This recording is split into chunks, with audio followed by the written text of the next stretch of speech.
শেখ হাসিনার পরিবারের সদস্যদের নামে পূর্বাচলে বরাদ্দকৃত প্লট সহ রাজুকের সব অবৈধ বরাদ্দ বাতিল চেয়ে হাইকোর্টে রিট করা হয়েছে। মঙ্গলবার সুপ্রিম কোর্টের 10 আইনজীবী এ রিট দায়ের করেন।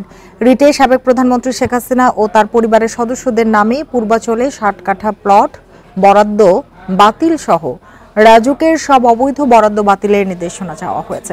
আমি তো মশলা বদলে ফেলেছি, এবার আপনিও বদলে ফেলুন। একবার প্রাণ গুঁড়া মশলা ব্যবহার করেই দেখুন। এসব বরাদ্দের সাথে জড়িত এবং সুবিধাভোগীদের বিরুদ্ধেও দুর্নীতি দমন কমিশন আইন অনুযায়ী ব্যবস্থার আবেদন করা হয়েছে। এছাড়া এসব তদন্ত করতে হাইকোর্ট বিভাগের একজন প্রাক্তন বিচারপতিকে প্রধান করে 3 সদস্যের কমিটি গঠনের নির্দেশনা চাওয়া হয়েছে। রিটকারী আইনজীবীরা জানান, নিজের নামে প্লট বরাদ্দ নিয়েছেন শেখ হাসিনা। প্লট নিয়েছেন তার ছেলে সজীব ওয়াজেদ জয় ও মেয়ে সাইমা ওয়াজেদ পুতুল। এছাড়া প্লট বরাদ্দ পাওয়াদের তালিকায় আছেন শেখ রেহানা ও তার ছেলে মেয়ে। 2022 সালে তারা প্লট বুঝে পান।